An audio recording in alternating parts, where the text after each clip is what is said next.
Halo kakak-kakak semuanya, apa kabar? Selamat datang di Bersatu Bahasa ya. Perkenalkan aku Wulan dan saya tidak sendirian di sini. Saya ditemani oleh teman kecil saya yaitu Tara. Halo Tara, apa kabar? Halo kakak, apa kabar? Halo kakak-kakak di luar sana, apa kabar? Nah, nanti kita akan menyampaikan dongeng bersama-sama. Ceritanya yang ada kaitannya dengan segmen ini yaitu uh, curhatan guru. Nah, curhatan guru ini berisi tentang kisah-kisah atau dongeng tentang para guru di luar sana. Nah, untuk teman-teman yang memiliki pengalaman yang sama atau mungkin kisah yang serupa, boleh berkomentar. Nah, nanti kita bisa berbagi, bisa sharing-sharing, bisa memberi masukan dan saran di situ ya. Supaya apa? Biar bisa saling mensupport satu sama lain dan akhirnya para guru, tenaga pengajar semuanya bisa tetap semangat berbagi ilmunya ke adik-adik di luar sana ya. Tetap semangat ya para guru ya, dosen, guru dari TK, SD, SMP, SMA, mungkin juga sekolah ABK, guru les. Oke, tetap semangat berkarya ya. Oh ya, buat teman-teman yang pengen misalnya punya berbagi kisah yang berbeda, silakan nanti mengisi form yang sudah kami sediakan di bio atau mungkin nanti kita kasih di linknya juga ya Tara ya. Iya kakak, kita kasih linknya juga ya. Siap. Oke, mari kita mulai. Oke, kita mulai ya Tara ya. Mulai membaca salah satu cerita yang ditulis oleh Maria Immaculata Itarosita. Ya, beliau ini adalah seorang ibu dari seorang putri yang sangat mencintai dunia pendidikan dan pernah menjadi seorang pendidik di sebuah sekolah inklusi. Wah, hebat sekali ya. Nah, ia senang berbagi kisah inspiratif berdasarkan pengalamannya saat mendidik. Besar harapannya akan ada semakin banyak sekali sekolah ramah anak di muka bumi ini. Kita aminkan bersama-sama ya Tara ya. Iya kakak, kita aminkan bersama-sama. Amin. Amin ya robbal alamin. Oke, kita mulai membaca ceritanya ya. Oke, dimulai dari Tara dulu deh. Oke kakak. Moko the Little Warrior ditulis oleh Maria Immaculata Itarosita. Di antara sisa kelas 3, kala aku mulai mengajar di sebuah SD swasta, Noko sering mengajukan dirinya untuk memimpin doa pagi atau doa menjelang pulang sekolah. Suaranya lantang sekali dan kata-kata yang keluar dari mulutnya terdengar tulus sekali. Aku yakin dia mendapatkan bimbingan rohani yang utuh dan selalu diajarkan berdoa di rumahnya. Sebagai ketua kelas, dia selalu menolong teman yang kesulitan mengerjakan tugas sekolah. Noko tergolong anak yang rajin, tak pernah absen kecuali sakit atau izin. Ih, beda banget sama aku kak. Emang kamu kenapa? Kalau aku tiap hari sakit. Cacingan kamu? Enggak, aku bukan cacingan. Kalau aku, apa ya, cuma datuk tiluk sih. Datuk tiluk setelah beli es teh, jajan es teh gitu sekali beli 10. Ya elah, beli es teh 10, banyak bener. Biarin lah, kan aku suka. Ya elah. Oke, lanjut. Berikutnya, nih, mulai sini lagi. Ya, yuk dibaca yuk. Nilai pelajarannya tuh menurutku sangat baik, nyaris sempurna. Dia sangat teliti saat ulangan, selalu berkali-kali memeriksakan dari jawabannya sebelum dikumpulkan. Satu hal yang tidak pernah dilakukan oleh siswa-siswa lain di sini. Kalau aku udah tahu salah dan nyerah, ya udah nyerah aja gitu. Ya ampun. Oke, lanjut. Hari itu ujian semester. Noko kelihatan gelisah. Dia hanya mendolak-dolikan kertas ujian dan menukul-nukul kecil-kecil kepalanya dengan pensil. Aduh, apa nggak sakit ya itu ya? Nggak tahu deh, aku mah belum pernah. Setengah jam berlalu. Noko terlihat tanda gelisah. kepalanya ditukul dengan pensil lebih keras lagi. Sedang meneliti pekerjaan katanya saat kutanya. Aku pun berlalu sambil terus memperhatikan tingkahnya yang tidak biasa. Dia mulai mendesah keras. Duh, gimana nih? Berulang kali. Tetap, aku perhatikan saja dari jauh. Apa ya yang meresahkannya? Oke, kenapa ya ini ya? Sepertinya semakin menarik nih, bikin penasaran. Iya kakak, aku juga penasaran. Nah, oke, sekarang gantian lagu ya. Tak lama kemudian, Moko bangkit dan menuju ke belakang kelas, mendekat ke dinding kelas, dan aku nggak percaya apa yang dilakukannya kemudian. Moko berteriak sangat keras, menangis tak terkendali, dan mulai membenturkan kepalanya ke dinding. Dan tidak hanya sekali, namun berulang kali. Sambil bergumam, aduh, habislah aku, gawat, bisa kacau ini. Aduh, kenapa ya kak ya? Nah ini nggak tahu nih. Teman-temannya langsung berteriak-teriak ketakutan. Aku segera berlari menghampirinya. Aku membimbing Moko kembali ke tempat duduknya. Kepalanya kuperiksa kalau ada yang luka. Sambil menangis, dia hanya mengatakan sangat takut, seperti ada sesuatu yang disembunyikan. Tanpa mengatakan apa yang ditakutkannya, ku berikan dia segelas air putih untuk diminum dan menenangkannya. Kasihan sekali ya, kenapa ya ini ya? Nggak tahu nih. Oke, kita lanjutkan ya. Ya. Beberapa hari kemudian, setelah kurasa Noko sudah lebih tenang, aku mencoba mengajaknya berbicara dari hati ke hati. Dia memilih sudut perpustakaan. Tempat biasa ia suka membaca setiap jam istirahat saat teman-temannya bermain. Ih, kalau aku istirahat nah main-main aja gitu. Kalau telat masuk ya nggak apa-apa. Allah kamu. Katanya cita-citanya guru, gimana sih? Harus jadi contoh yang baik dong. Iya juga ya kakak ya. Ya udahlah, nggak apa-apa. Gimana sih? Oke, lanjut. Sambil terisak, Noko menceritakan hal yang tak kuduga sebelumnya. Ternyata ia ketakutan jika mendapat nilai jelek karena akan kena tukul tata dan namanya. Bahkan jika mendapat nilai 8 sekalipun.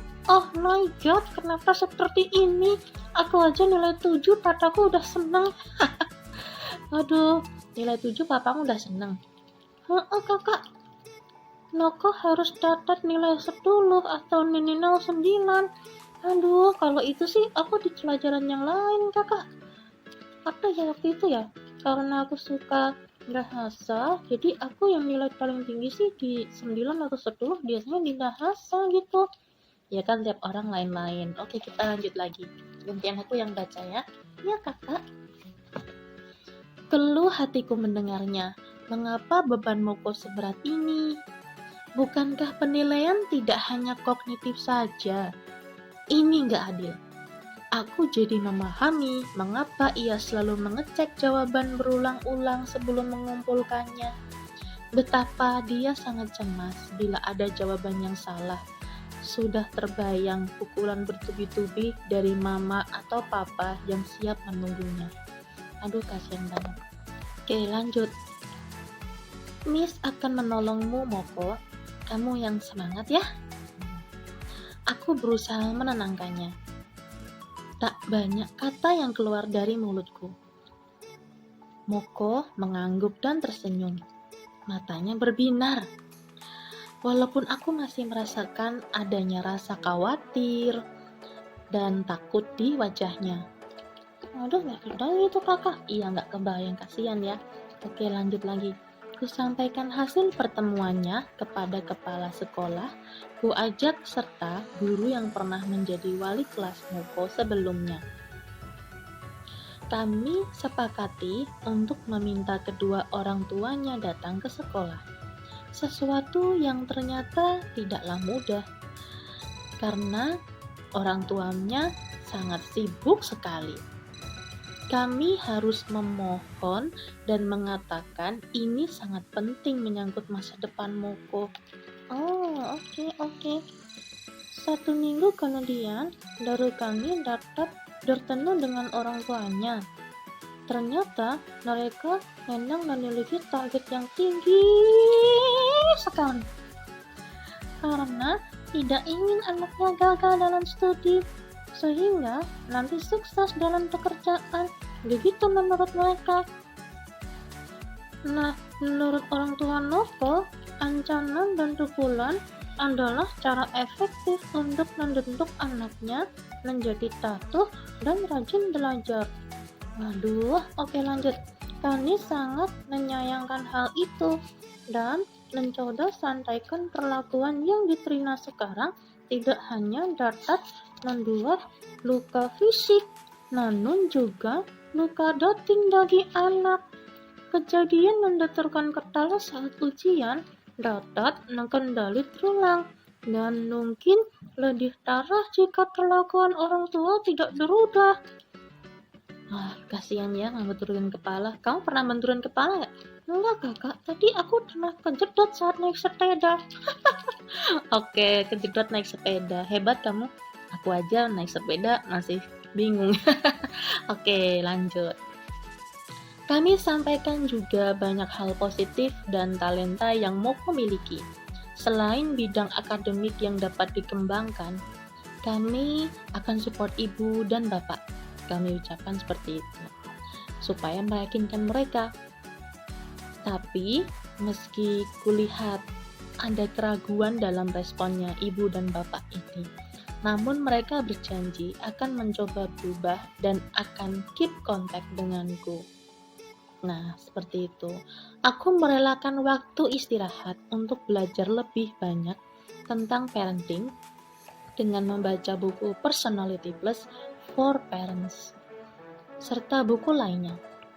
Aku memasukkan beberapa kutipan penting dan dapat menginspirasi saat berkomunikasi dengan orang tua Moko. Orang tuanya masih saja memiliki kecemasan dan kekhawatiran akan nilai di bawah standar yang akan mempengaruhi masa depan Moko. Tanpa henti, aku meyakinkan mereka bahwa Moko memiliki kelebihan yang pasti akan sangat berguna sebagai berkat hidupnya nanti. Pasti dong, iya. Iya kakak, itu benar sekali. Nah, oke, sekarang giliran kamu. Sejak itu, aku selalu memberi semangat pada Noko, meyakinkan bahwa dia bisa dan tidak terlalu takut. Noko kuperhatikan mulai berusaha tenang, lebih mencintai dirinya, dan semakin tahu bagaimana membuat dirinya nyaman dalam keadaan terdesak. Ujian kenaikan kelas pun tidak. Sesekali terdengar suara Noko mengeluh. Semoga ia mendapat ketenangan dan kelancaran sampai ujian berakhir. Oke. 1 minggu yang penuh ketegangan ternyata berakhir aman. Mungkin Noko mengetahui semua jawaban dari soal yang diberikan. Minggu berikutnya, saat hendak menuju perpustakaan, Noko menghentikan langkahku. Miss, thank you for being my angel. Jelek, apa ini ya? I'm not that afraid anymore. My mom and my dad are so kind now. Noko mengatakannya dengan wajah penuh senyum bahagia. Hatiku berteriak dengan sangat senang sekali. Ih, gimana rasanya kayak itu kak? Pasti senang sekali. Iya dong, soalnya kan bisa membuat siswanya senang ya kan? Gitu. Bagaikan mendengar genderang kenangan yang ditaduh. Aku memegang tangan Noko seperti yang selalu dia minta saat aku menenangkannya. Kutatap wajahnya dengan penuh senyum bahagia sambil berkata, "Kamu bisa, Noko. I am so proud of you." Menjadi pendidik dan sahabat bagi Noko memberikan energi tersendiri buatku. Sebuah pengalaman yang belum pernah kupelajari sebelumnya. menjadi salah satu kenangan yang indah sekali dan akan mengisi buku hidupku. Setiap anak memiliki kemerdekaan dan memiliki potensi masing-masing. Orang tua, guru, dan orang dewasa lainnya memiliki kewajiban untuk memahami dan membantu memfasilitasi untuk meningkatkan potensi mereka. Terima kasih Moko sudah mengajariku banyak hal. Seperti itu ceritanya. Menurutmu gimana ceritanya? Iya, mengharukan sih kakak. Ternyata ada guru yang luar biasa hebat. Dia bisa mengubah kisah hidup sisanya yang tadinya tuh kira-kira mencekam menjadi menyenangkan. Akhirnya sekolah menjadi tempat yang menyenangkan. Orang tuanya pun menjadi baik sama dia ya. Iya, betul sekali. Nah, buat teman-teman guru atau tenaga pendidik di luar sana yang ternyata memiliki pengalaman yang sama atau ingin berbagi kisah tentang pengalaman yang serupa, silahkan komen di kolom komentar ya.